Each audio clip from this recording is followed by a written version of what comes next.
news and rumors that appeal. Welcome to the Dusty Wheel.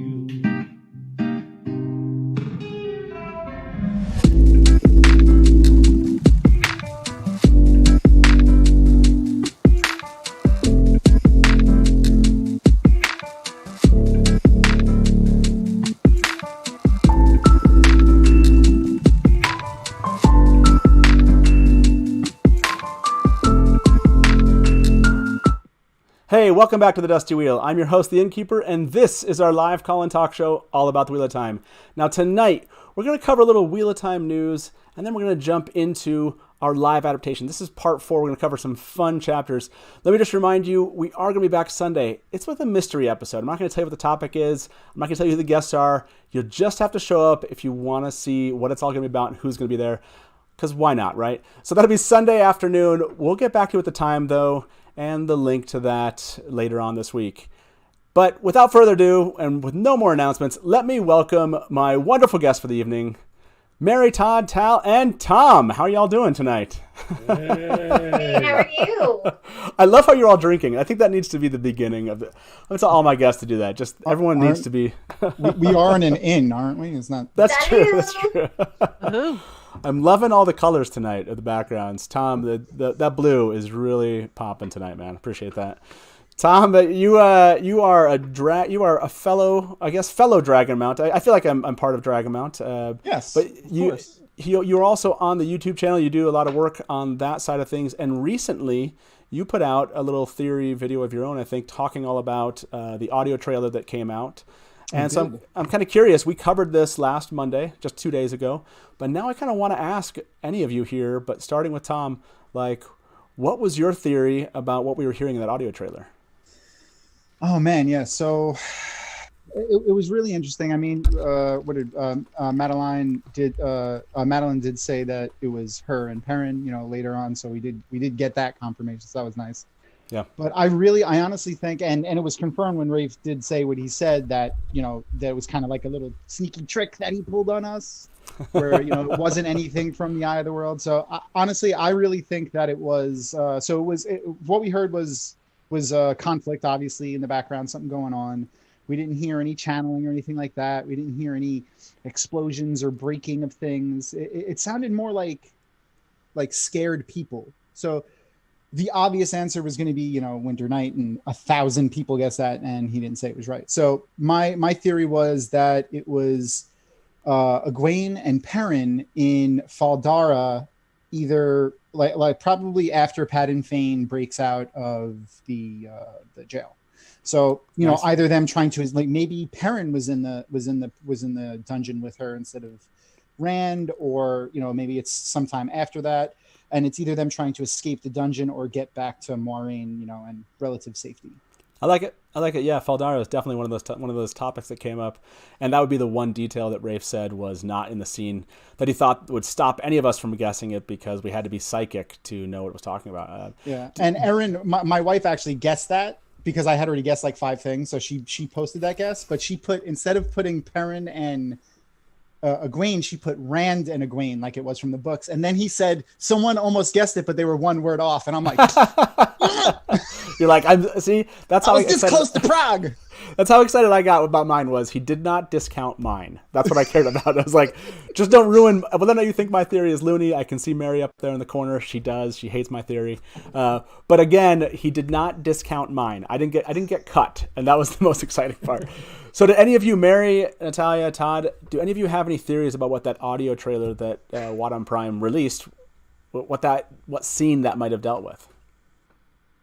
My theory was I didn't really care. I got to hear them talking to each other, and that was all I needed. That's so not Theorylander of you, but that's fine. That's fine. I'm sorry. It's reasonable. It's reasonable.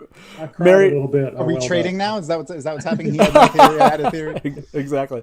You cried a little bit. That's important. I think that's understandable. Actually, I think there was a lot of emotional responses out of like, oh my gosh, this is almost here. They keep on giving us these little 16-second somethings, which is nice, I guess. Mary, did you have something that like a favorite theory that came out of this? I like the idea that it was at Tarn Ferry, and they're getting ready to jump into the river to escape whatever Moiraine is doing to the ferry, Gotcha. to escape what's going on. I thought that would be back to the idea that this is coming from the first episode, but. Yeah. You thought maybe that would be like they changed up the scene a bit so it wasn't like just normal. It wasn't just a fair. Yeah, we know that they're changing it somehow, or at least it's been rumored that they're changing it somehow. They're not just going to get off of the ferry on the other side. So in my mind, it's like, okay, so they're all going to have to jump ship because something is happening and they have to escape. Yeah. Well, and I feel like Natalia is almost signaling like she doesn't know what we're talking about. Did you see this, Natalia? No, skip Okay. ahead. I do. I just want to interrupt the conversation for 30 seconds for Mary to assure all of us that her home, couch, and backyard are not on fire because we have people in chat a little concerned. No, that's my absolutely extra fire table. Okay. I'm making I like it. s'mores. I like it. No, I'm totally following along, and I think, yeah. Which one do you think? Which scene is like the most compelling to you? That this is like when Perrin and Egwene are speaking. Do you have one that like comes to mind? No, you're in Todd's boat of just like this is cool. Really, give us that's more. where I landed, and then I was like, "Oh, but like, are they gonna be okay?" Like, I know, yeah. Nicer to post. You're like, what if they changed? Is Perrin gonna die? Yeah. Like that was so funny. All of you just overreacted. Like he's gonna kill off Perrin. Come on. So now I want to go to another piece of news that came out, and this has to do with there were reports. I think it was on Monday. I don't know. It was reports a couple days ago. Watt Series put this out. I think that some sources had told them that they believed that maybe the production had been delayed again, potentially due to maybe COVID, whatever. It's been delayed, and that maybe they would come back later on next year or early next year and resume. Now, that was the first piece of news. And then Daniel Greene, I think the next day, he put out a video and included this at the beginning of I'll Play. It's just like a 20-second clip of what his understanding was of the situation. It's also being reported they're going to resume production in April. I reached out to my sources over there and they told me actually what they're only really needing at this point is pickups, and this actually shouldn't really affect the actual current schedule they are working with too much. So basically Daniel's pointing out that he heard that pretty much that they were done and they just had a couple of basically, I think, just cleanup stuff to do. And that basically, I think Daniel's understanding was that the schedule has not been delayed at all. In other words, it's they're continuing down the road that they were planning, and that what fans may be seeing with directors like Kieran Donnelly leaving is actually not going to set back anything. So there's these. We don't know exactly. WOTONPRIME did not give us like an official answer about this. That hasn't been put out there. Maybe we're hoping that Watt Wednesday would bring that. Did you guys have any reaction to this idea? Do you think this is a delay? Do you think they're just on time? Does it matter to any of you of like what's happening? I only because I don't know TV production stuff. Does stopping production mean stopping everything, or are they still editing and? Oh yeah, I'm sure there's still, yeah. Regardless if this is just like on schedule or whatever, they clearly. I mean, I think Rafe said this even when they actually did stop production and everyone went home. He said they're continuing down the other road of like writing and working on post production and stuff like that. So yeah, this could just be they're moving on to post production and they have a couple of they have to come back and do some reshoots later on if they need to, but. That's kind of, I think that's probably it. It just seems like they stopped a little bit early. Tom, what's your thought here? I mean, I think Daniel's wishful thinking a little bit, maybe. I mean, I don't know, like if he has direct connections or not. Who knows? I mean, he might. He's pretty personable. I could see him getting in there, but I feel like what did they only have like 2 episodes left or something like that after the last shutdown? when they started, yeah. Yeah, I feel like it's. Amazon's been pretty forthcoming with everything so far, so I feel like if they had like a hard stop where it was going to delay things, they would have, or they will tell us. Yeah, I was hoping if there was something like that, and maybe again it's just par for course and they're moving on, and there's nothing to report here on their part. Yeah, anyone else have any comments on this before we jump to our live adaptation? Oh, we lost you, Mary. You muted. It's still muted. It's like, and Mary's like, no, any comments. That's totally fine. So yeah, why don't we jump now? For those of you that are watching, there wasn't much more news other than that recently came out. I will, and just so you know, we did break down Rafe's challenge. Just a reminder, we broke down Rafe's challenges on Monday. If you want to go back and watch that episode, it was a lot of fun. We took it down from, I want to say, just over 400 responses that we parsed out down to 50. And I told everyone I was going to post that document. Totally forgot. Stuff's been going on lately, around the world. Did not post that, but I will post that for general consumption tomorrow. And I'll put up a poll on Twitter so you can vote on what you think is the most likely answer. But I just want to show you this image. I wished I had it available to me. We just didn't have it on the show yesterday, but this is something that our good buddy Lauren put together, and you can kind of get a feel for what people were responding. Shadow Logoth related theories, basically answers, over 100 of those. Over 50 of those dealt with White Cloak rescue and escape. Winter Night attack was almost 36 answers from fans. The White Cloak capture was 28. Ways and Waygates leaving Evans Field. Tinkers, Ravens to Steading. You can see all the various type of categories in which fans were thinking the scene could be. And when you look at this list, you just realize that Rafe was totally messing with us, because this could have been so many different things. So yeah, it was a great little image that Lauren put up. I'll have to show that to my guests later on. So without further ado, now that we've kind of talked that through, let's jump into what we're all here to do, which is the live adaptation. If you haven't done with us before, remember what the live adaptation is us just sitting here going basically page by page, scene by scene, and talking, like Todd's showing you all his notes here, talking all about what should or should not make it into the TV adaptation. So this is a good question for us, and it's what should be amped up, who should be cut. Basically, if you were Rafe and his team, what would you do in their position? So we are in episode 4 of The Dragon Reborn. We're starting with chapter 21. And for those of you that are wondering, because I know some of you are, if you're new to watching this, there will be spoilers. And in fact, we're hitting chapters that are pretty, interesting, and they could deal with spoilers that go all the way to the end of the book. Big spoilers. So if you do not want anything in The Dragon Reborn or later, potentially to the end of the books, don't keep listening, because this is some big stuff, and stuff's going to come up again. So, and I'd love to start us off. Miss Sarah James in chat just said, cut all these chapters. No. Starting chapter 21, let's jump into this, A World of Dreams. And what I like to do is, for our special guest here, Tom, tonight, I want to give you a chance to just broadly talk about what are the broad strokes here that Rafe and his team need to get right about this chapter. Like, what of this needs to make it into the TV show or not? Honestly, it's Verin. It's just her. It's her character. Like they just they have a lot of work to do her correctly, and to make her as awesome as she deserves to be. To make just, if we can avoid the spoiler for now, to make that big thing that happens later that much more impactful. You know what I mean? So, she really comes off like, when I remember reading it for the first time, she comes off as almost like a little nonchalant, like she doesn't care, but you can tell that everything she does is carefully orchestrated and carefully planned, but she's good at seeming like it isn't.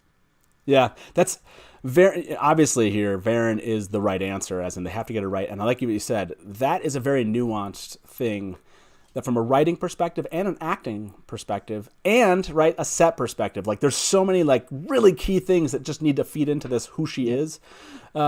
What stood out to you the most, Todd? Now, maybe narrowly, when you think about getting Verin right, what are some things in this chapter that stood out to you that they have to include, the smaller kind of pieces? I said it last time, and I'll say it again. I think that Verin doesn't forget anything, and I don't think she misses anything either. I think what she does everything that she does for a reason, and I think she already has it planned out in her head exactly how she wants to do it. And I think that's going to take somebody. It's going to be hard for somebody to capture that, to play her like she needs to be played. Yeah, she's that's a real deep character. I like the whole thing you just brought up. Yeah, she doesn't forget anything and she doesn't miss anything, but she has to appear to have missed things. Right. And she has to appear to have forgotten things. That's what makes this a difficult acting job and a writing job, I think. What's your thoughts here, Natalia? How are you feeling about Verin? Is there something else about her that they have to get right? I am just going to open by saying I have never been there personally. You have. I felt that Verin's rooms have always been described exactly like what I felt his office would have looked like. 100%. Or akin to his office. Yeah. Minus perhaps the live owl. I'm told there are actual skeletons in the office. There were. Yeah. There were. Yeah. However, I'm pretty sure Maria would have drawn the line at a live owl. But that's really what I had such a rush of affection in that moment for Maria, my own personal Verin. Right. But RJ and just the whole thing made me happy. Yeah. His room reminded me a lot of Indiana Jones from The Last Crusade when he's in he's got the shelves of artifacts behind him. It's perfect. Yeah, and that's what I thought was great was when Egwene actually notices that it's a Trolloc skull, right? Mm-hmm. Like there's a moment there where she just gets freaked out. But Verin, she doesn't. That's the Trolloc skull I got somehow. Yeah, exactly. But she doesn't. I can't think of the word. Right? She's not affected. Right? She never comes whatever it is. She just takes it in stride. Right. Yeah, she comes across detached, but knowing. And of course, we can't skip. Now, I know we're talking about Verin, but I want to get really specific. They better not. If they give us this scene, we better get the entire scene. In other words, we need Egwene to see the slip of white down this. Remember she describes the hallways? I never really noticed this before. It was it talks about twists and turns, and it rises and falls, and it's she's at the top of a rise. It almost, I don't want to say this, because it's going to be hard to get out of my head when I see this in the show. It almost has a little Harry Potter-esque kind of feel to it. There's kind of something about it, but it sounds like it was designed that way. I don't know, but she's I'm at the top of a rise, and there's a tapestry here. You'll notice my dark paneled door, like she told her. And she sees a slip of white, right? And it's a dimly lit hallways. They've got to get that all right because that slip of white obviously comes into play. It's clearly a reference to Else, who is clearly Lanfear by this moment. So... go ahead, Natalia. Oh, Mary, we can hear you. Awesome.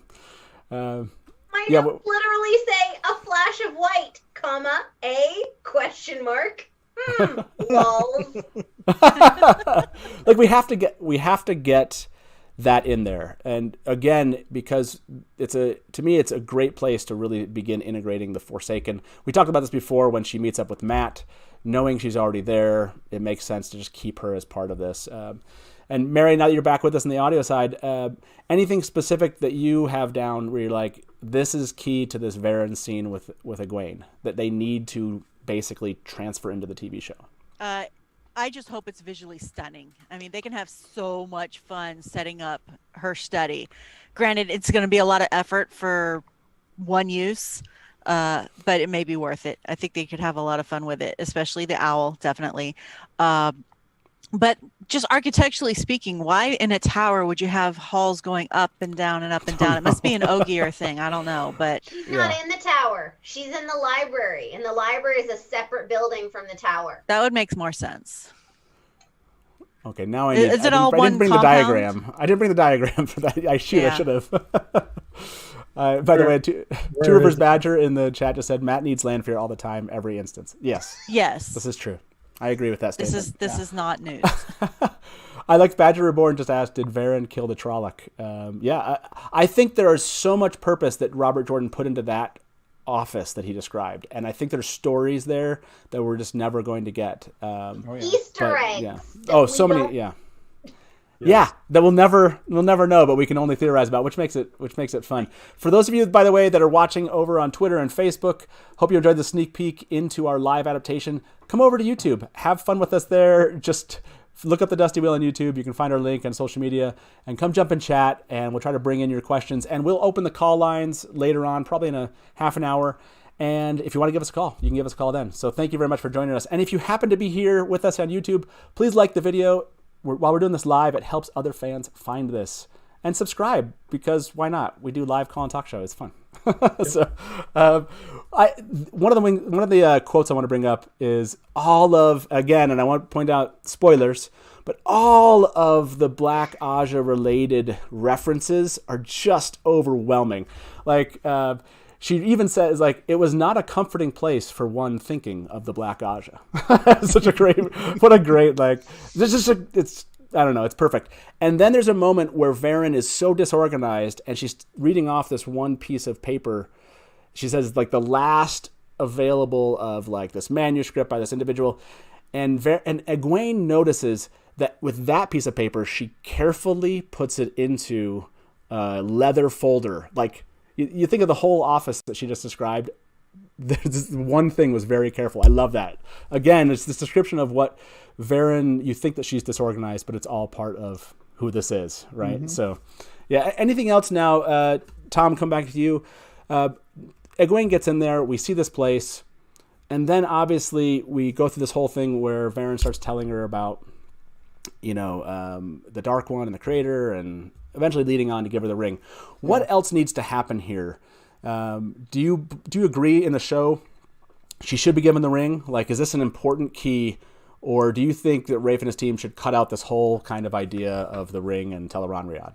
Well, I mean, that's a huge that's huge, because are you talking about like cut out Tel'aran'rhiod, like not Tel'aran'rhiod itself, but like having Egwene be have this ring and gets into the dream world with this ring? Do we need this for the TV show? It depends on what they're doing with Egwene's story. Like, that's her getting the ring then really is what sets up her her ego for the world of dreams later with the wise ones, and gives them the opportunity to kind of knock her down a few pegs when she thinks she knows what she's doing. Yeah, so. That's true. I think it does, but this was one of those, like, I can imagine Rafe and his team going like, well, this ring kind of forces us to do things, right? Yeah. Like, once they have it, okay, well, if they fall asleep with it, it has to do something, and now it does force their hand. Yeah, go ahead, Natalia. Sorry. No. I get real excited. It also opened the door. Like, this is such a delicious, dangerous mechanism writing-wise, because you're right. Most TV writers would be like, oh, we hate the stupid ring. It's the worst. Right. We have it. We have to use it now. But we have to use it. I mean, I thought you were going to jump right into the metaphysics, Matt. So look, aren't you proud? I know. You're welcome. We're getting there. We're getting there. That's what I was going to say. I think that they could that they're probably going to play down a lot, since it doesn't really come into play too much, except for like the really crunchy theories about stuff that they're probably not going to get into, is like parallel worlds and all that stuff. Yeah, that was a lot of exposition we probably could do without. And I want to bring up Anderson's comment here. The ring serves a lot of purpose for long distance communication later on. It does. It does bring people closer and gets things happening that we don't want to spend too much time traveling in the show. And you can tell Jordan started doing that more, right? We eventually get traveling itself. Todd, what are you feeling about here? Are you a pro kind of include the ring just exactly as we get it in the scene, like it's vital to the story itself? Yes, because I'm not putting myself in the position of ripping anything out again. Oh, you win. Coward. No, I'm kidding. Yeah, we have had some bruising fights with chat over the year. To be honest, I don't think that's one of the things that I'm okay if it stays and I'm okay if it goes. I kind of agree with Tom that it does help with the long distance communication later, but it's not something to me that's just incredibly important. Yeah, so I think you can get rid of, like you said, the exposition about it. You don't need to have her go on this thing. But I do want to bring up a couple things here, which is another lie that I never saw. And I don't know why I didn't see this one, but I want to bring it up. She says, Egwene says, what does this have to do with being a dreamer? Verin says, why, nothing, child. And then Egwene, half a page later, says, forgive me, Verin, said I, but if this has nothing to do with being a dreamer, why are you telling me about it? She goes, nothing. Of course it has something to do with it being a child. Anyways, it was like one of those. She's trying to tell her that she can lie. Yes. That's what I'm saying, is like this whole thing. Like, the spoiler banner up, right? I told everybody there were spoilers to the end of the show. I mean, to the end of the book. So if they don't listen to Dad, we can't help them. I've only said a couple times, there's spoilers. So And there are more spoilers here. We're going to talk about this in detail. She said, Egwene thinks to herself, what if Verin was Black Aja? And then she says, I trust you, Verin, said I. And Jordan writes, the Aes Sedai blinked at her again, then dismissed whatever thought she had coming to her with a shake of her head. And then she says, we must all confront the Dark One in one way or another. I mean, it's just like a whole chapter full of just... He's just giving it to us. Verin literally doing everything short of writing down, I'm Black Aja, putting it around her neck and staring at her until she figures it out. Foreshadowing is great when you know how it's going to end. When you don't know how it's going to end, you interpret it however you want. Okay, but I want to bring this to the last point. You guys knew I was going to stay. We were going to stay in this chapter for a while. I want to make this point. There is nothing to do with this ring and being a dreamer. So Verin's totally lying to her anyways. Being a dreamer is not entering Tel'aran'rhiod. That's dreamwalking. Being a dreamer is what Egwene does. She's like, yeah, this ring. I want to, Anaya thinks about bringing people along too slowly, but I want to give you this ring. No, it's not directly teaching her dreaming. It is not. It's not. But they're not AO wise ones and knowing everything about dreaming, and B, she doesn't know everything about everything, so it's plausible deniability there. Mary's got something to say. Mary can't take out the ring, man. I'm not taking out the ring. I'm saying this is a whole thing with Verin. This entire chapter is just bunk. It's all a lie, and it's just to get her the ring, and Egwene just kind of takes it, anyways. Yeah, Mary, go ahead. Well, first it wasn't just to get her the ring. It was also to get Egwene the information about the 13 sisters that fled the Black Sisters that fled the tower. So there was also that info exchange. Yes, that's a bit of a red herring, but that is a different discussion. That's a red herring. That is a different discussion. Yeah. The other thing is we've got dreaming, we've got foretelling, we've got Min's visions. Do we really need 3 different ways to predict the future? That's a foretelling writing device. Do we need that in the television show? If you had to get rid of one of them, which one would you get rid of? Dreaming's the easy one. Okay, I'm totally, yep. Yes, I agree. Dreamwalking stays, dreaming goes. Does all dreaming go, or does the wolf dreaming stuff stay too? God. Oh, yeah, 4.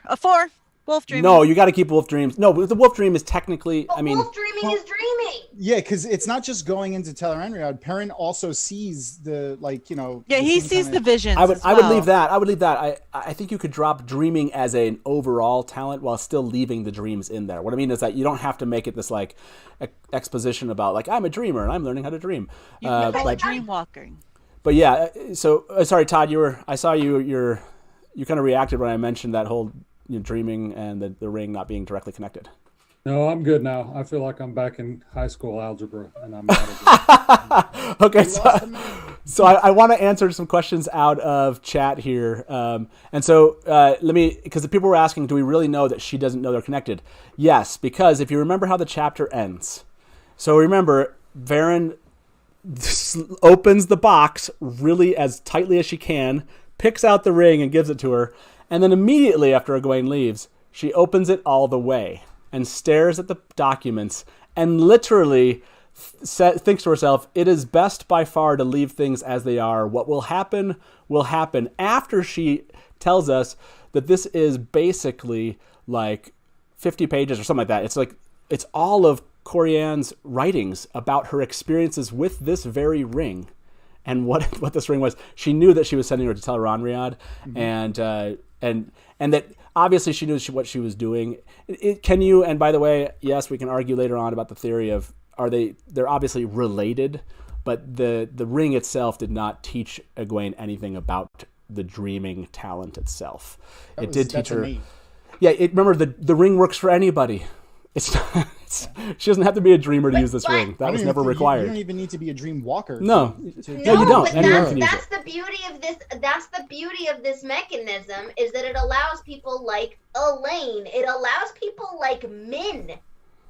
It allows people who cannot channel, who are close to R3, who need to have the mechanism of the friggin' dream world. We have to have the ring.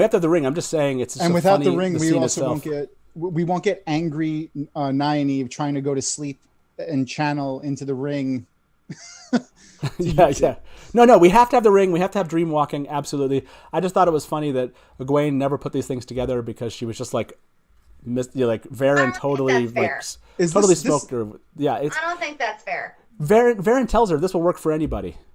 And then she tells her, "Oh, by the way, it's kind of dangerous." Okay, see ya.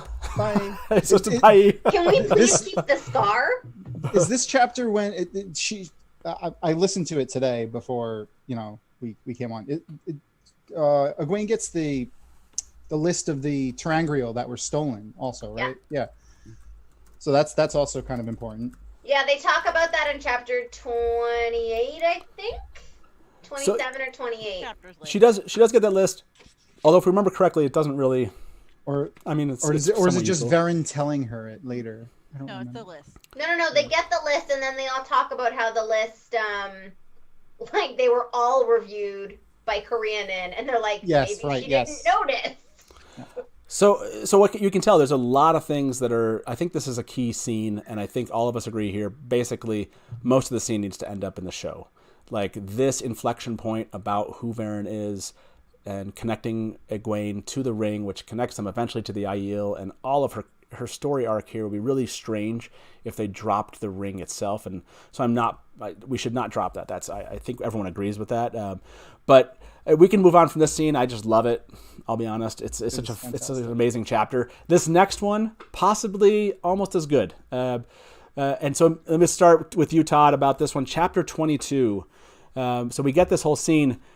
The accepted test, is it necessary to show in the TV show? Are we gaining something here that we would lose if we dropped it completely?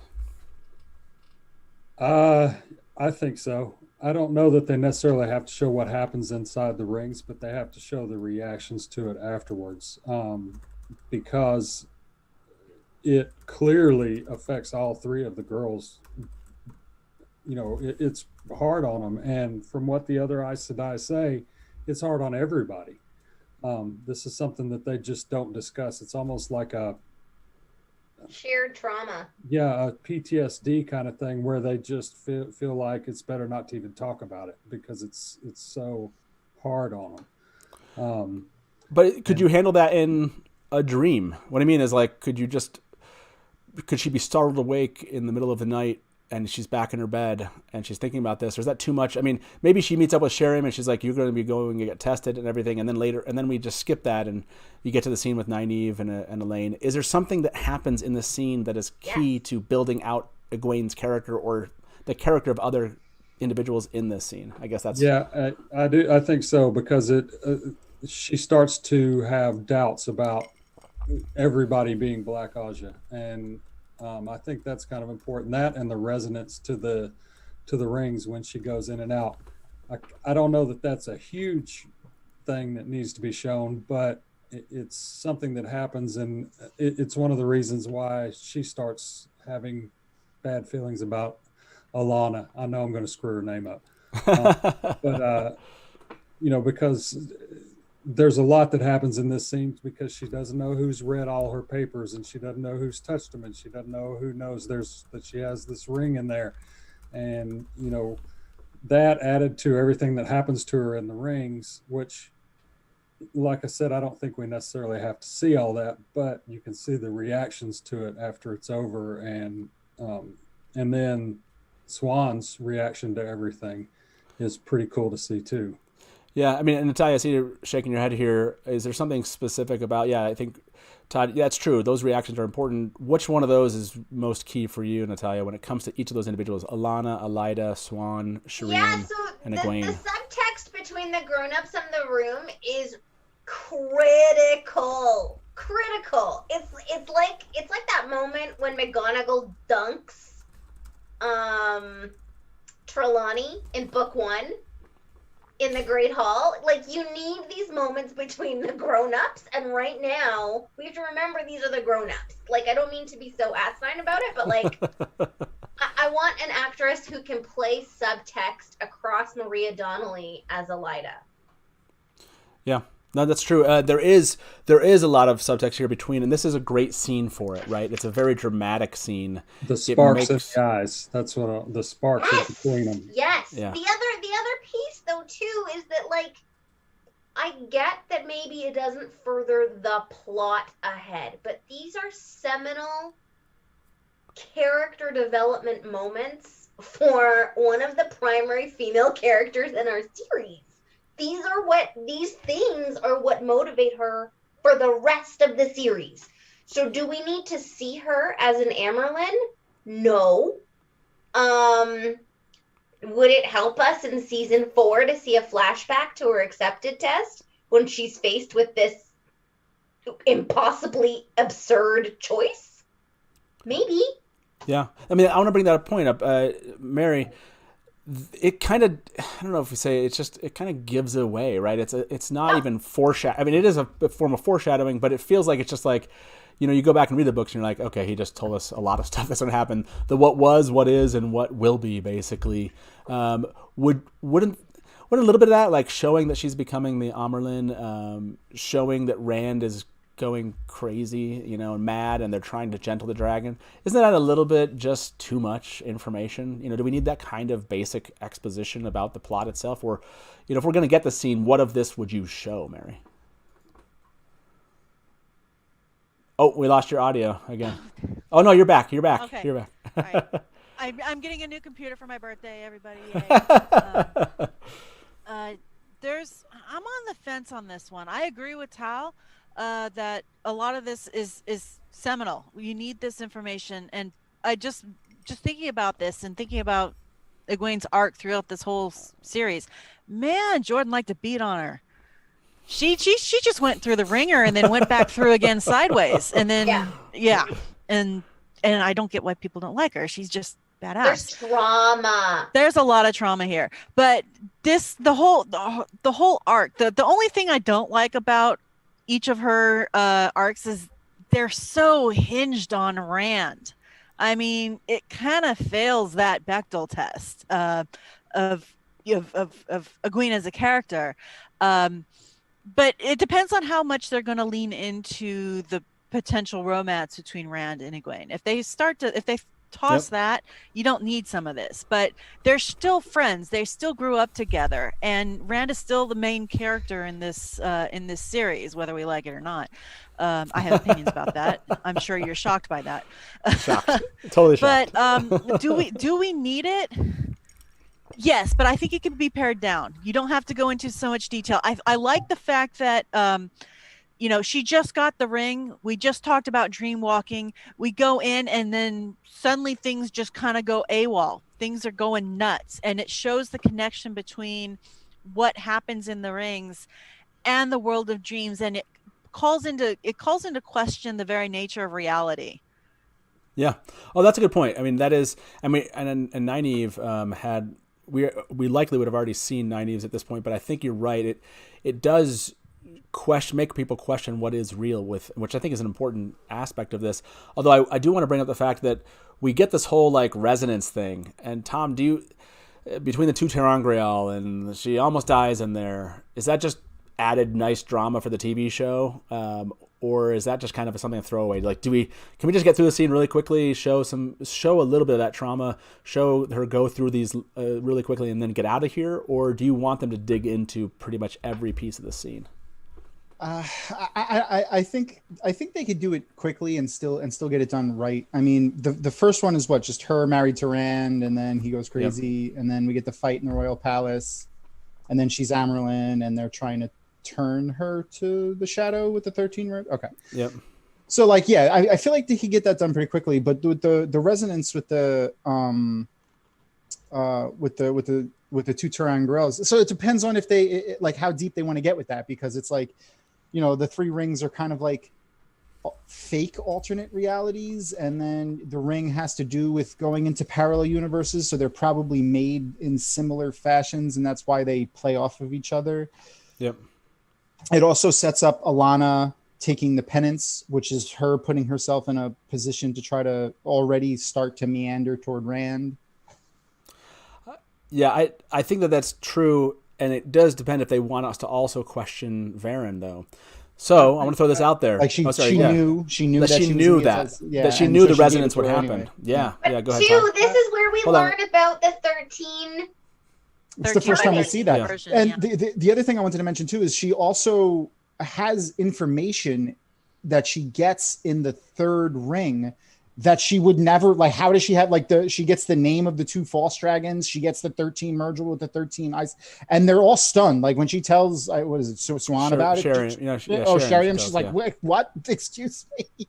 Like, how did you get that? Like, is it because she's a dreamer? Is it because that maybe she's kind of little part to Verin maybe at this moment? Because you know how the wheel can make them not and are, and or maybe because she's just been around Rand for so long, there's like some sort of bending going on. Who knows? Yeah, no, that's true. Todd, and you seem, If we do see some of what's going on inside the rings, I also want to see what's going on outside the rings, because Swan is about to shit, because she's about to lose one of the most powerful channelers that they've had at the tower in a long time. And one of her hunters. And one of her connections to the Dragon Reborn. That's a great point. I would love them to flip this scene a bit. See very little. Maybe you see one of the trips that Egwene takes, but on that last trip, maybe not. Egwene can learn something without us knowing she has. Does that make sense? She can bring this up later to them. We don't have to see her learn about the 13 and 13 in the way of we can be on the other side with Swan, or even get a little bit of that and go on the outside and see it going back and forth. But I do want to know, and I think it's really interesting that Sheriam was right there after Egwene left Verin's study, like right there, to bring her down. We know who Sheriam is. And if you think about the ring itself, Alana does tell her a couple years back, we found this out. It melted both the Terangrial when we put them close together. She was given the Terangrial right before she went for his accepted test.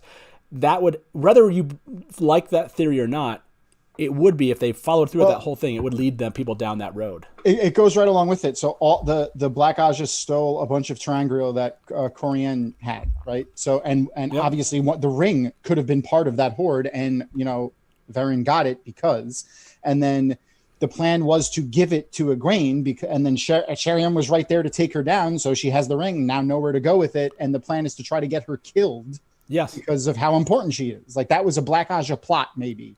Yeah, I mean that's how it would show up in the show, right? Like, if you're watching that happen, you would never think it was coincidental. I mean, when you're reading a book that's 800 pages long and it's like a series long, it's less coincidental. You know that when they're going to write this stuff in, they're going to want you, at least it might be a red hit you with a herring, hammer with it, you know, in an hour episode. Yeah. So anything else here, Mary? Yeah, go ahead. They could play it as either, you know, and they can do it both ways, actually. They can cast suspicion on Verin that why does she have the one dream Terangrial that when all the others were stolen? How did she get it if it wasn't part of a plot? Or they could play it of she managed to get it away before it was stolen. Here's your key to the rest of them to take them all down. It's almost like she's playing both sides. Almost. What? That's crazy. Almost. Anything else here, Natalia, you think from this? I think you're right. The Elida part to me stands out here big. How much Elida just hates on Egwene. Hates. And she does blame it on her being a wilder, of course, but I don't think that was all. So. And like we know Alana is gonna be more present. Maybe this is one of those times.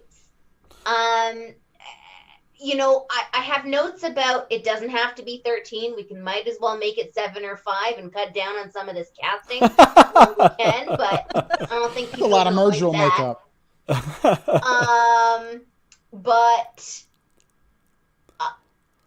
my whole note basically here is that these 3 scenes are huge set pieces and so easy budgetarily to just be like, nope. But I think they add to Egwene's character in a way that she never gets over leaving her baby. To everything else that she never over. She never gets over leaving her baby and Rand behind in the 2 rivers. She never gets over not letting him kill himself and being able to live with the consequences of that. Those are things she never walks away from. Well, absolutely, and I guess we've kind of mixed, 22 and 23, chapters 23 here, showing the effects of that. I think I actually like the idea that if you saw the video that was on, it was like one of the scripts, Vimeo audition scripts that ended up with Egwene and Rand speaking. We don't know if it's real, if it's part of the show, but remember, they do show what seems to be a more intimate relationship between Rand and Egwene. And then if you saw spoiler image of recently put out there, what looks like probably from episode 7, where Rand and Egwene have a discussion in Faldara, what looks like Faldara, for the show. Egwene still has her braid. it does lead me down the road to think like this type of scene is much more impactful to me if they have a closer relationship and I actually believe in their relationship. And it is Egwene kind of deciding like it can't be. This type of scene would make much more of a difference to me than what I get in the books. Honestly, by the time the books come along, I'm reading this and I'm like, what? She wishes she could be with Rand? I'm confused at this point. Like, I don't believe it in the books. So, but I want to jump to a question here. And to everyone watching in chat, this is my first maybe survey of chat, and then I want to survey everybody here. Starting with you, Todd. Do you think Elaida saw the papers? Elaida hands Egwene her stuff back. Thumbs up in chat if you think that Elaida does see, like she rifles through it before she gives the stuff to Egwene, or did she not see what's in those papers? What do you think, Todd? No. No? Is everybody a no here? Shake your heads. Oh, no. No one thinks. I like how Natalia. It's way too big a bombshell for Elaida to ignore. Why would, when you say ignore, Elaida comes to believe and feel strongly that what Siuan is doing is wrong. She believes that Siuan is doing bad stuff. This would just support the contention that she is doing bad things. Why would anyone give Egwene this information? And so it just, to me, I don't know. Like, the fact that Elaida might pick something up from this person she hates. Think about the person you hated growing up, or think about people you hate now, and there's stuff sitting over here with some loose papers, and you're handing them something. You don't look down to see some names and something? I don't know. Well, there's a difference between hating somebody that you see as a rival or as a threat, and hating, the dog crap on the sidewalk. And I'm sorry, that's what Elaida thinks of Egwene. She's the dog crap on the sidewalk. She does, but if she had the opportunity to get receipts, I'm telling you. Take it. I agree. No, you know what? I agree with you, Matt. It depends on if it depends on a lot what they want to do. But if they want to step up their game and increase the pace on the Elaida Siuan disposition that happens. They could do that. They could, this could be one of the things. Like, look, she's putting these people in. She's putting these barely trained accepted into danger immediately, like of the utmost, and not telling anybody about it, and not consulting the hall, and blah blah blah. So, like, that could easily be. I feel like they could make that change, and fast forward. This is a good reason for the audience to not trust Siuan, and for Elaida to not trust Siuan, and to give that more meaning than just. I mean, I don't know. I hate that about Elaida. It's just like, she's just a jerk and wants power. I want her to really believe that what she's doing is the right thing. Absolutely. Sorry, she does believe it. Sorry. Why is it not okay for her to just want power? She wants to be right. Just wants power. Again, it's a boring story. It's a boring story just to be like, oh, she just wanted. It's much more interesting when the villain actually really believes that they're doing the right thing. Well, she does believe she's doing the right thing. I don't think she has an altruistic bone in her body. She's not pissed off that they're putting novices and accepted in danger out of some sense that they need to be protected. No, that's just not the way things are done. Not everybody is just a tool and a means to an end. And that's exactly the reason. That's exactly the reason I think she didn't go through those papers. Exactly. Is Siuan setting this up to be a failure? She's setting 3 untrained girls out after black sisters who have murdered Aes Sedai. Like, you could, from a position of already hating Siuan or being against her in some way within the tower, in the political game of the tower, you could twist that to be maybe Siuan's Black Aja because she's setting this, mission up to fail.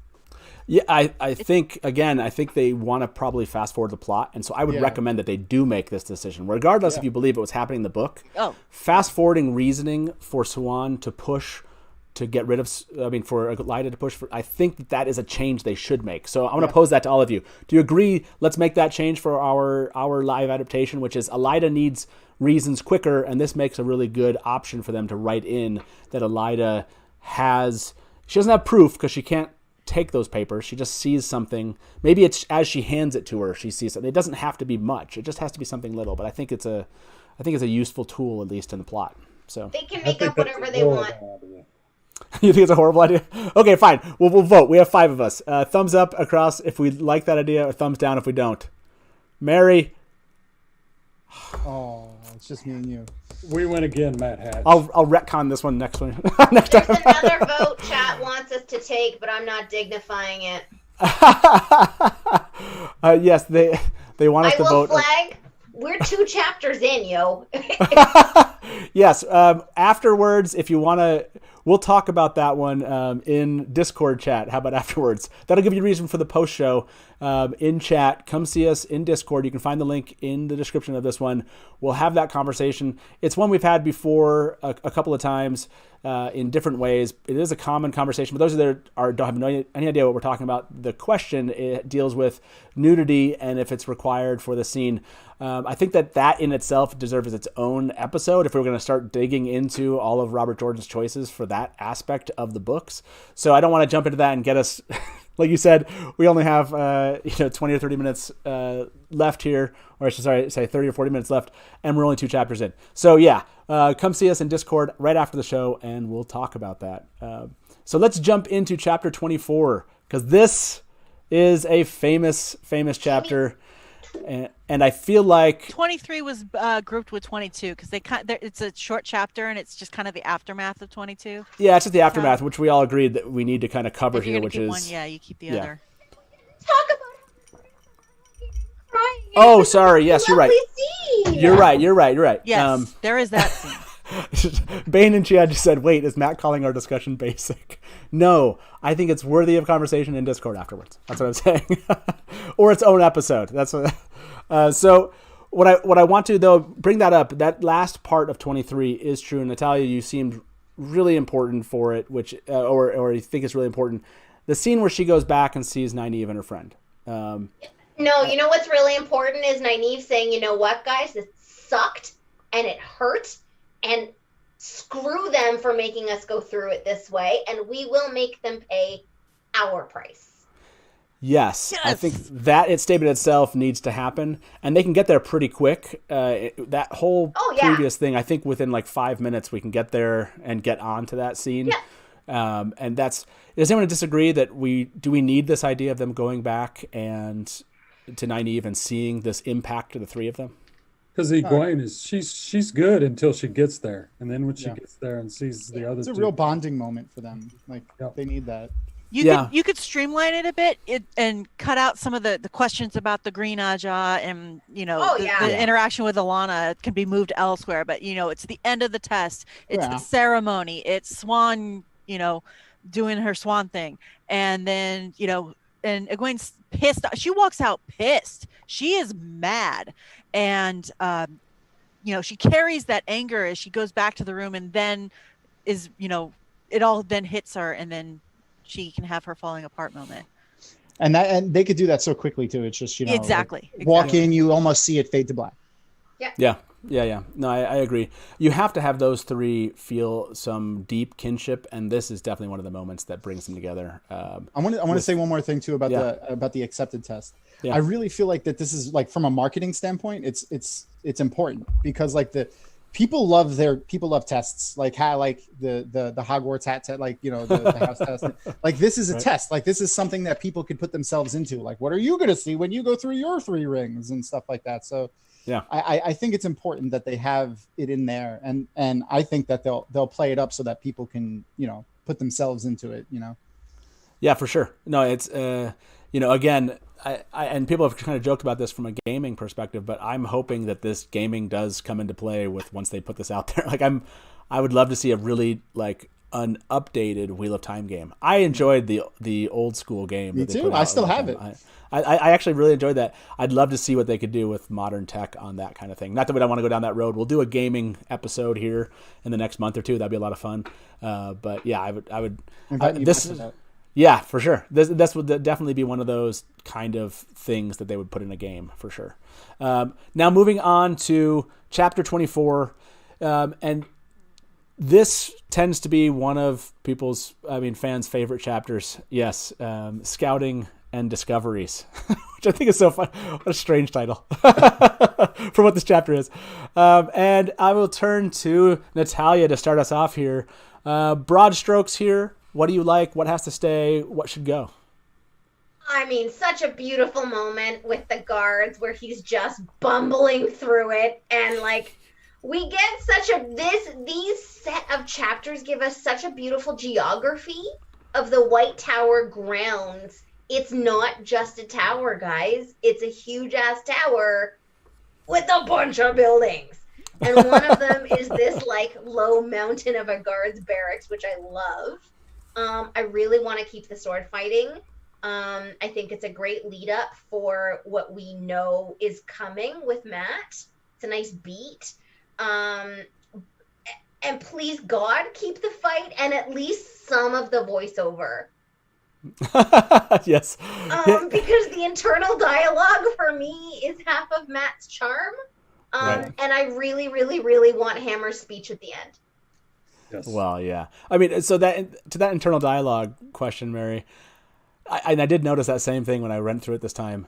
That is part of the charm of Matt, but how do you do that well in TV? Like, how do we keep that and still get the charm of Matt? Because that would be, I don't know, do you really want to hear him do a voiceover, Mary, or like Natalia just said? You know, if they do it like, I'm trying to think of where it was done well. And the one that just jumped up to my mind, and which kind of fits Matt, is Army of Darkness.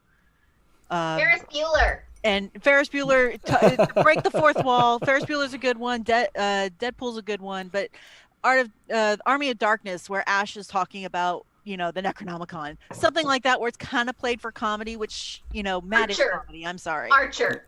Okay. That Archer should be our reference here. This is the kind of side shit I want going on. Yeah. They're already going to set us up with exposition inside of people's heads, because we know we're going to get a lot of that later. Yes, but should we do something like, Todd, you like this idea of Noman Garden in I love the name in chat, just said Matt angry muttering. Would you rather hear it as just kind of muttered stuff like afterwards or before something, or the other person doesn't hear him and while he's talking to them and he kind of mutters something, or do you want it to be a fourth wall breaking or something in his head? I don't know about a fourth wall breaking, but if they can overlay it some kind of way, there's got to be some kind of way to do it and do it so it worked. I mean, if they can't make it work, then I don't want to see it. But if they can, then I think it would be cool. Make it. It would be pretty damn cool, because I mean, Matt thinks he's like this. He's slick. He thinks he's like got it down and knows how to work people, and he's pretty freaking terrible at it. And the guard just totally busts him out. He knows who he is the second he walks up and just kind of plays along with it. But it's pretty cool to see Matt think he's working him. And I almost want Matt to like try to do an accent to like be a different person. Like I almost thought that's what I read when he asked him.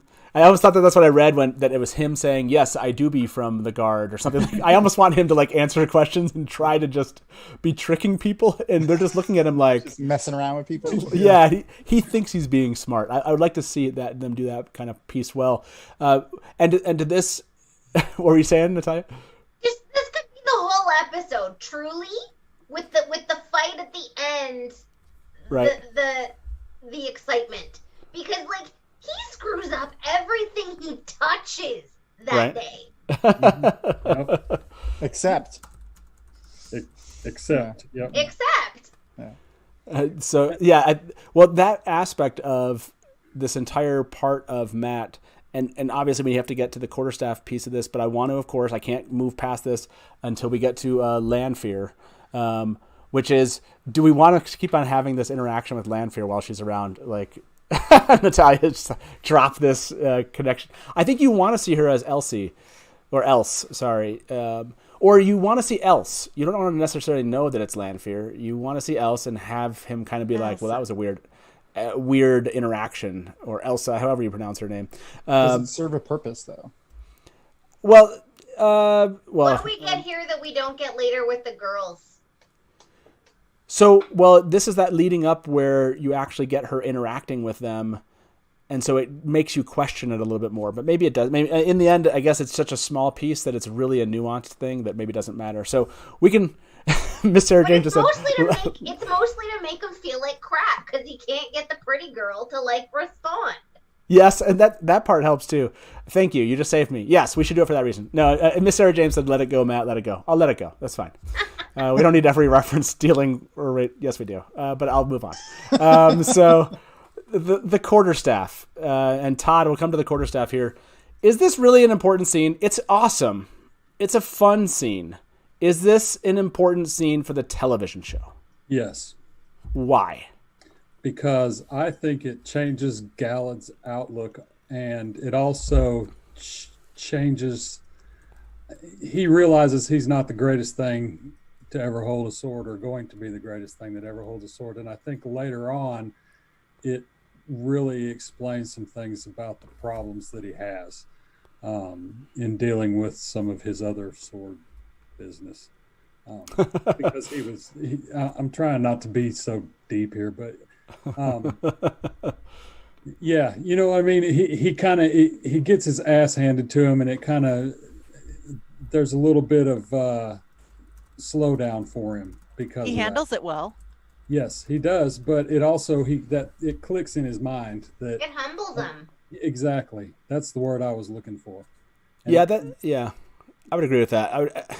So I like all the things around it, like the scene itself, but showing Matt's prowess there, showing that, you know, he's kind of, you have no idea that this is about to happen when you're reading the books. You don't think of Matt in this way. Right. And then it does change it, as much as Matt's kind of wondering, like, what use do I have in this world? Like, what purpose? Like, he seems skilled in ways that you just have you're not ready for, you know? And I like that. I do like that aspect of this scene.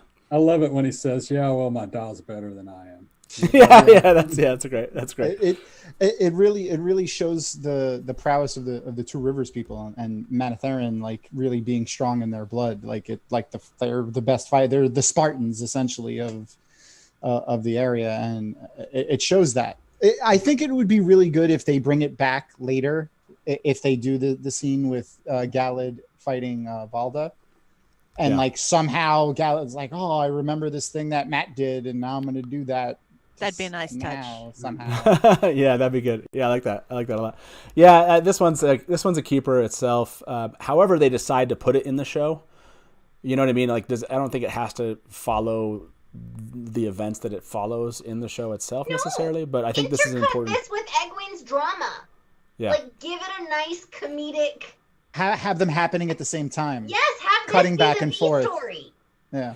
Yeah, that'd be an interesting how they decide to kind of weave these in. But I think you have to keep this piece itself, and I totally agree with that. Got all this trauma and all of the Black Aja and the dream world, and then you got a bunch of boys in the yard seeing who has the biggest stick. It's a great juxtaposition. For this episode, the Egwene chapter would end with her, fading to black, crying with Nynaeve and Egwene, and then the end of the episode would be the fight. So and can I just say something about this also? People need to understand that these two guys are not blade masters. They're not even close. And I see a lot people talking about it, that he defeated two blade masters. No, he defeated warders in training is what he did. Gawain does go on to kill Hammer later, which makes him a blade master, but that is many much time later. Lots of time. I think it might be close to a year later, almost. I was going to say years, but it's not years. This isn't Lord of the Rings. I think it's close to a year. I think it's close to a year later that everything happens. So that's a lot of training, especially if they're training like they were then every day. So. Right. Yeah, for sure. By the way, I know we've kind of gone a little bit later than normal. We're going to open the call lines for just about 15 minutes. If any of you out there are dying to kind of give us a call and tell us what you thought this might be, what you've liked or haven't liked about what we've cut or kept. Give us a call at 1-313-825-5968. That's 1-313-TALK-WAT. And we'll try to take just a couple of those calls before we have to shut down the calls in about, like I said, 15 minutes. So while we're waiting to see if anyone calls, let's keep the conversation going on here, which is Chapter 25. But let me jump before that. Was there anything else here from a characterization standpoint? Something that needs to be added, removed? Mary, is this scene, is it just totally concise as it is, or would you amp this up in any way before we move on? Number 24 with Matt. Was there anything else there that needs to be brought up? I like the fact that this is where Matt first says he's from Manetheren. I think that's Oh, a nice yeah. touch. And but yeah, no, this scene is, there's a reason why it's a crowd favorite, and chat would just murder us all if we touched it. I will say I could do without the fluttery, girly that Aes whole thing. Sedai. Yeah. No I mean, thanks. I'm still on the fence of, do we keep Gawain and Galad as two separate characters, or do we combine them? Easily Yeah. can combine them. You easily could. We didn't. They're not combined in our previous. We kept I them as lost that separate vote, people. didn't I? Mary and think I you have lost that vote. long contended they should have been combined. We're Right. having our Look. own party over here. Look, Yeah, I gave up the else Lanfear thing. Okay. yeah, So- the No, you didn't. Lie to us. One know- of 3. You gave up 1 of 3. Look, yeah, exactly. No, I think you're right. The Manetheren point there would be a really nice touch for them to add in there. I agree. Chapter 25. We are, I think, Mary this time leading us on a question. We're back to Tom. I can't remember, so we'll just go to Mary and then go to Tom on that. go one? to Okay. Tom. He's our guest. So questions. There we go. That's the name of the chapter. Chapter 25. Questions. This is them digging into their search, and then we get this whole Elsa, whatever you want to call her name, as Lanfear, as Celine show up. What do you think about this scene? Do we need it? Do we cut it? What's your thoughts here? I feel like that this can be like this entire chapter can be done in like maybe a quarter of an episode. Like yeah, a couple of seconds even. Like it's like 5 lines of dialogue and a little bit of exposition. We don't need the else and the Lanfear scene. I mean, it's interesting, but yeah, no, I think this could be a tidbit on the end or in the middle of the other episode, depending on how they want to do it. I think you can almost entirely cut this.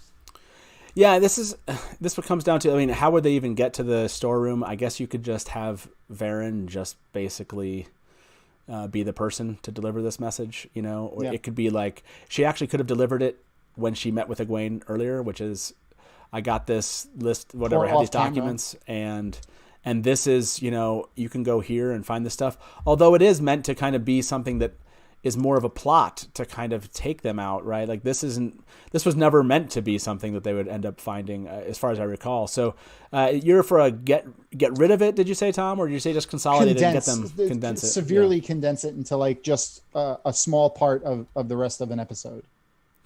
Yeah. Anyone going to make any plea to keep the else Lanfear stuff in here? No. Natalia, you seem like you were going to. No. I just really appreciate when they make Elaine strategic as a character, and when they lean on that. And this was a really good example of her looking at disparate pieces of information, finding the pattern that wasn't there, and breaking it down and explaining it to people. I think that's valid and important, but I don't think we need it here. Well, so I would probably recommend just dropping this whole thing. Todd, do you agree with that? This whole section with the storeroom and everything. Can't we just get enough of that through like the dream side of this, where Egwene goes into the dream and sees like do we need this aspect connected here when we can get that through Teleronriad? Is basically my question. No, I don't think so. I'm okay with cutting it. I have cut most, so I mean. We can go with cut all as far as I'm concerned. Now, do we think Lanfear was trying to compel Egwene? I keep going back to how Perrin was feeling in the very, very, very, very, very end. Yeah, so I think you can always suggest that every interaction she has, purposeful ones, where she intends those interactions, that she's trying something. Like you get that feeling with Matt when she goes and sees him in his room. You get that feeling with Rand, like she's doing something, but they never make it explicit. So sure, it would make sense that she's trying to, psychologically bend these individuals to her will when she wants them to do something. So yeah, I like keeping her in here because but I only recommend this particular scene with her if the writers are really going to buy into Lanfear and really make her kind of own maybe the whole White Tower itself and not basically separate every plot with every Forsaken. So I would recommend keeping this if that's what they were going to do. It's not a vital one if they're not going to do. I could see especially us if they this. combine Forsaken like we think they might. Yeah. Mary, are you so there won't be 13? Sorry, what? That would be terrible. Seven's terrible a magic decision. number too. Terrible decision if there's not 13 Forsaken. Mary, are you a cut this whole kind of storeroom section? Do you feel like there's something really gained here that can't just be addressed elsewhere? It could be. I'm storeroom. either way. It could go really quickly. It's just another step along the path. This is a very carefully crafted trap. It almost seems all of this to capture, granted, two of the most powerful potential channelers and connections to Rand, but why throw so many resources at this? What's the gain? I mean, yeah. But that's more of a text question than an actual adaptation question. It's, how many times do they have to have the big sign that says go to tier, go to tier, go to tier? They've done it a ton of different ways in here. You don't have to include all of them. You can have it here, there, and ever. It's. Do you want to show the pieces of the puzzle and then have the girls put the puzzle together and then go off with it? Yes, at some point. Yeah, I almost. I almost would like to see them do that Egwene with Verin scene to Sheriam, bringing her down there, going back to Nynaeve and Elaine, and they break down for a moment, and then they're like, what's this ring thing? And all of a sudden they're like, they move on. They're like, oh, and she's like, oh, well, yeah, I didn't even tell you about that. And then all of a sudden they move into this like, wait, what? And then we immediately go into the, whether or not we get a cut scene to match, sure. But we come back and we immediately jump into her using this ring. Like, that's the most compelling thing to come here, right? Like, she has this ring. Why are we waiting so long? Go to some storeroom and then we get this discussion later with the ring. No, let's just use it. And then, and I think we can just jump into that. So are we good with that? Like, we're cutting the storeroom stuff and moving on here? Yes. So there we go. We're cutting that crap and we're getting right to Teleronriad, it seems like. So, yeah, go ahead, Natalia. Don't. Do we have any callers? Oh, no one's called in yet. No one disagrees with us right now. Hey! I know.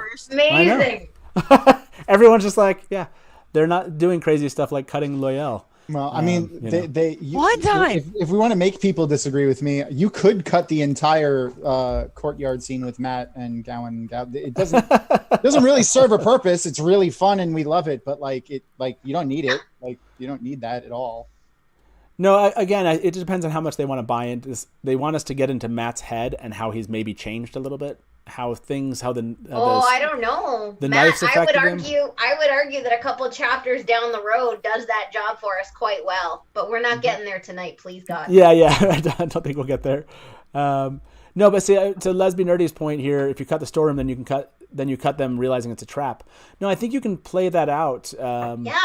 Other ways, which is.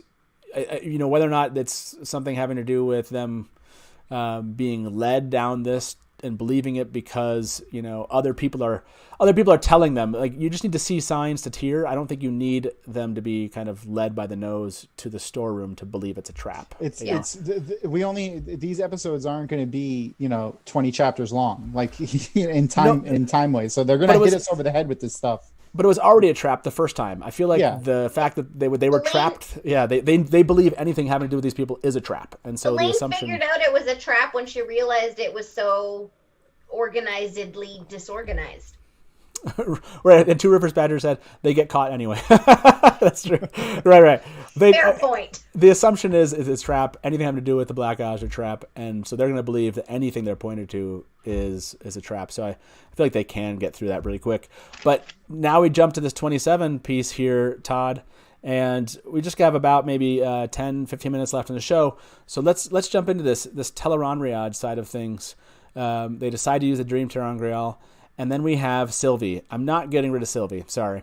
I just dropped Lanfear a couple times. I'm not dropping this reference. Having Egwene met by Sylvie makes a lot of sense here. It ties in the connection between the white thing that she sees, giving the Terangreal by Verin, and it actually gives somebody there to basically do what can't be done, which is kind of show, not tell. And I'd rather not her have read a document that tells her how to do this place. I think Sylvie actually builds in the show, not tell aspect to the TV show. So Todd, thoughts here? Do you like this chapter as is? Do you agree with that? I think it could be shortened quite a bit. One thing I was kind of curious about, I was going to ask everybody, do you think that Hopper was going to kick Egwene out of the dream the same way, or not the same way that Lanfear did, but do you think that was his intention? was to remove her. I do, yeah. He was trying to save her. Right. That's kind of the way, when I read it this time, that's kind of the way it hit me, that he was gonna, this is too dangerous for you to be here. He was kind of kicking her out of the dream. Yeah. And stopped it. Yeah, I think, I don't know that there necessarily has to be a lot here, but I do want her to see Kalendor. I think, and Sylvie kind of goes along with that. So I think that'll be fine. But I mean, it's a great point, scene for the show, like Kalendor, the stone. Another huge expensive set piece, but yes, a critical one. Like, I mean, they have to make it anyway eventually. yeah. But I mean, at this point, do people not feel like Lanfear's just playing dress up? Like, is she a shapeshifter? Yeah, I there's so much Lanfear here in the White Tower, and then she doesn't really do much in the White Tower. Like, she doesn't be there at all, really. It could be one of the other Forsaken. And in reality, do you really know at this point that it's Lanfear? I don't remember. I think it was later before I really realized that she was showing up in so many places. Yeah. So what I would say is that they should double down. Actually, we should get more Lanfear and not necessarily just these little kind of like. You want. Let's be honest here. The villains suck in the show because you have no idea what they're doing.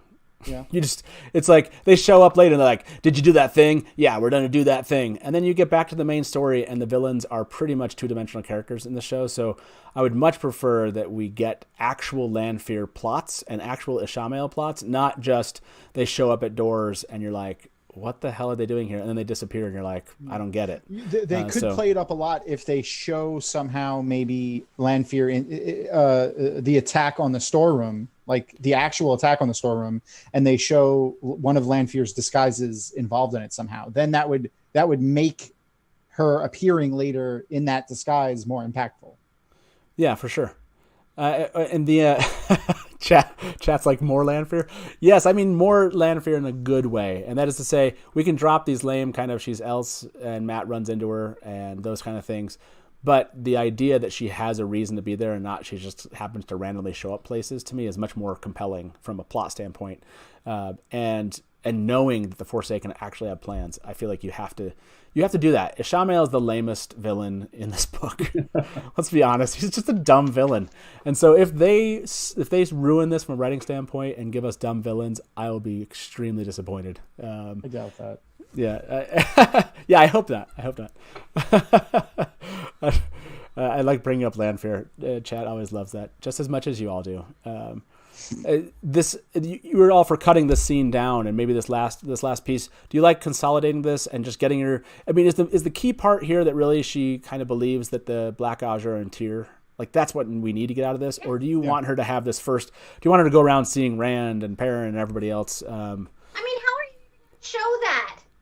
Like weird woo sound effects, like ethereal, like it's all like spirity, like ethereal. Honestly. That's totally how they should do it. By the way, no one agrees. This is so sad. There's a lot of dissing of Lanfear going on in the chat. It's terrible. There's a lot of nonsense happening in the chat. Lanfear's just pulling a lot of strings here and is quite blunt about it as well. Yeah, I mean, I'm cool with them actually not making it as blunt. I would rather see less of her in these moments, but knowing that she's pulling a lot of strings. That's the aspect that I would like to know. I would only like it if they played up Lanfear's like end game a lot more, and like then less than it's just her trying to get back with Lews Therin, and more it's trying to overthrow the Dark One and replace him. Like I would like that much more. Agreed. Yeah, makes her a real villain again, and it gets rid of some of the things I think the people hate about that, which is just another person pining after Rand. I could do with none of that. Okay, well, I think this is probably a good place to end it. Is there anything else that you think needs to happen here in the White Tower when it deals with Egwene, Lanfear? See, I've been talking about her too much. Egwene, Elaine, and Nynaeve, and the Ring, and all these things. Is there any scene that needed to be added here to amp up somebody we should have seen here more of than we are? Do we need more Elida in the White Tower, for example? Is there anything that's coming that stands out to you from when they're going through this, like, let's say they just took a hacksaw to this, but they wanted to give us something new. What would you do? Tom, you seem like you have something in mind. Yeah, I really think they need to play up Sheriam, and they need to make us really love her like a lot. Like she needs to be like the best Aes Sedai, and we love her, and she's like the greatest. She's so nice to Egwene and Nynaeve, and she defends them from Elida. We need a lot of that. I feel like we need to really love Sheriam. Like in this beginning, they need to play her up a lot. Yep. Yep. Yeah, that's a great one. Yeah, I hadn't even thought about that, but she has to be someone that's lovable in that way. Anything else that stands out that the books don't do that you hope the TV show does in this area of the books? I want them to be visibly hurt. The girls, like they're getting like beaten. Oh yeah, okay. It all happened. I was like, damn, girl. Yeah. No, I just mean like I had forgotten sort of how intense this punishment was while they're dealing with all of these emotional things, in contrast to like Matt just bumbling around. Right. I don't know. I might have to disagree with you there, Tal, just because I think there's just too much leaning on physical, spanking of the bad kids. You know what? I'm gonna walk that back. Yeah, I mean, it doesn't More really emotional serve trauma. anything. Yeah, it's more of the I'm gonna turn you over my knee. It's just infantile, and it. I hate it. You're right. Yeah, I mean, the chores are plenty. Yeah, no, I agree. I think they could totally double down on the chores. That could be a lot of fun. And but yeah, I think that would make people more likely to engage with they like this character versus if they went down that other route, to be less likely to. There is one caller because the call lines are still open. Let's bring this caller in, and that'll be the end of the show here. So let's bring him in. Hey, Chad, welcome to the Dusty Wheel. How you doing tonight? Hey, great. How are you guys doing? Fantastic. You're our first and last caller tonight. So what's on your mind? I'm feeling special. For sure. What's going on? So I wanted first of all say yes, Team Lanfear, more Lanfear. Agreed. Absolutely. You're already smart. But I also totally agree with your point about it could get pretty. It could feel pointless the way it's kind of shown in the books. I mean, at first it'd be kind of intriguing, that mystery of like, oh, what's this character? Is he showing up again? But I feel like after a while, you want more direction from your antagonists or your villains, and I feel like the show needs to find a way to like show us the show us the stakes, and make us really feel it in those kinds of scenes, and just for there to be a sense of purpose. I completely agree with that. I wanted to say with the accepted test, I think that someone raised a point of like contrasting the test and why it's important to show aspects of both, and also in terms of the reactions. And I totally agree. Me personally, I feel like they're going to have to cut. I feel like they're going to have to cut a lot out of this book, and I think it's going to be easy to do, or maybe I should say just to really condense it. Like I feel like stuff's going to move pretty quick. Like we're going to get these scenes, but when it comes like to the accepted test, I think we're going to have to see like the artistry of the teams making the show, of how they like edit it. I feel like almost they could like intercut the two tests, even though they they happen like in a sequence in a book. I feel if like we saw that shot for shot in a television show, especially for people who aren't, familiar with the books, it's going to feel redundant to them maybe. So I feel like in television show form, in a visual form, you can intercut these scenes and show this test playing off each other, show these like things happening to them. And then you come out of that with them like embracing each other, supporting each other, and just have like that powerful visual moment. And you could do it all like in 3 minutes or so. So Chad, that was just some thoughts I had about an approach. You just gave me an idea. And do you like this idea that we don't see Elaine's test? Do you like the idea that we could actually get a juxtaposition of both of their tests? They could just make up whatever Elaine's tests are and have it jump between the two. Like, would you actually include Elaine's tests in here and give more reality to? I personally wouldn't. I wouldn't, because I feel like it would be almost too much. But also, I feel like the show could do some things. Sometimes with the stuff you don't see, it can be more evocative in my mind. So we could see like Elaine after the fact and just have that hint. If Elaine's even in the show, but you can have that. That's good. But I personally, in my opinion, I would be for less, but also like just hinting at that or having some interactions after the fact, kind of like in the book, where they talk and they're supporting each other as a group. but I feel like it's already a lot to show us stuff from both, the Knaves and from Egwene's. Yeah, no, and Alex did the same thing. He said too many tests will dilute the strength of the scenes. That's possible. I agree. I wouldn't be surprised if they wanted to give us something of Elaine's experience. Maybe they'll show it to us later. They could always bring that that's up true, in later seasons, because it'll definitely kind of be, people will want to know, right? Having seen this, they'll want to know what affected her so much, and maybe it's something they talk about whatever later on. But yeah, I agree. Great comments. Really appreciate that. I like to ask questions to fans who call in. So when do you think the show is going to premiere? If you could pick like a quarter, do you think it's going to be in 2021? And if so, do you think it's spring, summer, fall, I would winter? say, yeah.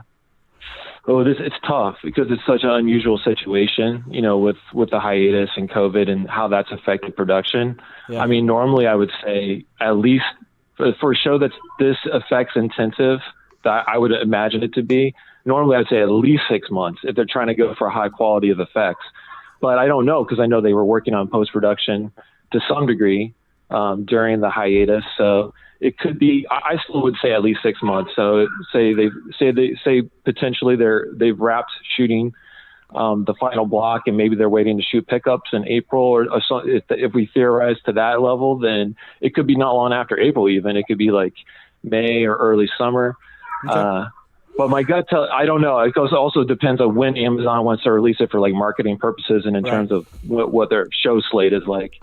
Yeah, it's a hard one. It's everyone's wondering, right? Everyone wants to know that answer. Everyone's waiting for them to say and pick a date, right? Like, regardless of what it is. I mean, if they said November 2021, I'd be like, sweet, we have a target. That's fantastic. Exactly. I just want to be alive to see it all.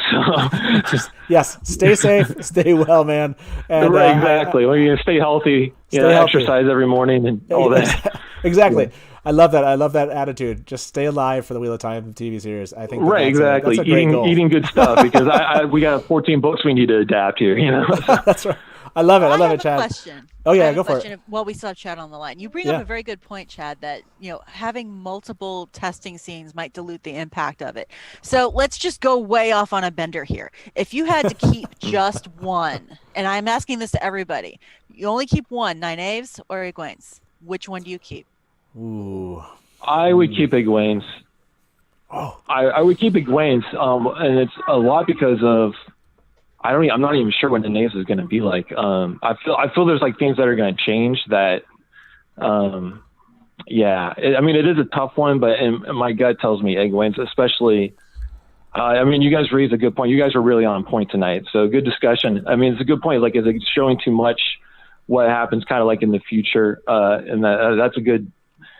It's tough, but then also I feel like it was a really powerful scene as well, and like very provocative, and really wants you to like watch. Like, and I imagine seeing like something like maybe just a hint of that in a television show form is the kind of thing that's going to hook viewers and really keep them watching more and more. Hoping for that next season when they have hints of what's to come like that. Yeah, that's a tough question. Hey, Chad, thank you so much for calling in, man. Appreciate it. Thanks for being our first and last caller tonight. And hopefully we'll see you back here at the end sometime. See ya. Good night. Good night. All right. Y'all have a good one. Bye. You too. Yeah, that was a tough one. Cut Nynaeve's, by the way. Cut Nynaeve's. What are you, Natalia? What are you, Nynaeve? Just quickly, Nynaeve or Egwene? Which one are you going to pick? Nynaeve, probably. Todd? Egwene. Mary? It's hard and it hurts to say it, but if I had to pick between them, I'd keep Egwene's. I think I'd keep Nynaeve's. Oh, that's a terrible question. I want to see Nynaeve's, but it doesn't. Story purposes, we don't need it. It is. It is. This is not. It's not. It's not fun. Question. I hate myself for asking. I want to talk about this more in Discord after this. Thank you all for being with us tonight for our live adaptation. We'll be back in a month with this episode. Be back here this Sunday. Like I said, mystery episode, mystery guests. Why not just stop in? I think you'll like it. I'm picking a topic that fans have suggested for us to do in the past. You've suggested a lot, but I'm picking one of them, and we'll do that Sunday. And Tom, thank you very much for being with us. What's coming up next for you on Dragon Mount's YouTube channel? I'm actually currently filming an episode about the history of the Wheel of Time's TV rights, with some stuff that we got from Harriet and Maria and the rest of Bandersnatch. Nice. That's exciting. Yep. I love it. And if you want to check out Tom's answer to the question all about the theories that he has, go check out the YouTube, the Dragon Mount YouTube channel. You can find them. Just look up Dragon Mount. I'll put their link in the description here. Check out his theories about the audio trailer. They're a lot of fun. Tom, as always, we'll have you back. That gaming episode, I'll see what I can do Yes. about that. Yeah, to my favorite 3 Theorylanders that are here in this chat right now, looking at me on the camera because Hopper's in chat. My favorite 3 Theorylanders on this call right now. So it's awesome to see you, Mary Todd and Tal. I love having you back with us on the show, and looking forward to continue this conversation later. So again, if you want to see us back here for the post show, you want to ask us some questions, want to keep the conversation going, just meet us on Discord afterwards. So see you Sunday, everybody. Good night from the Dusty Wheel, and as we say around here, smash to black. I'm still here, Taylor. If you want news and rumors that appeal, welcome to the Dusty Wheel.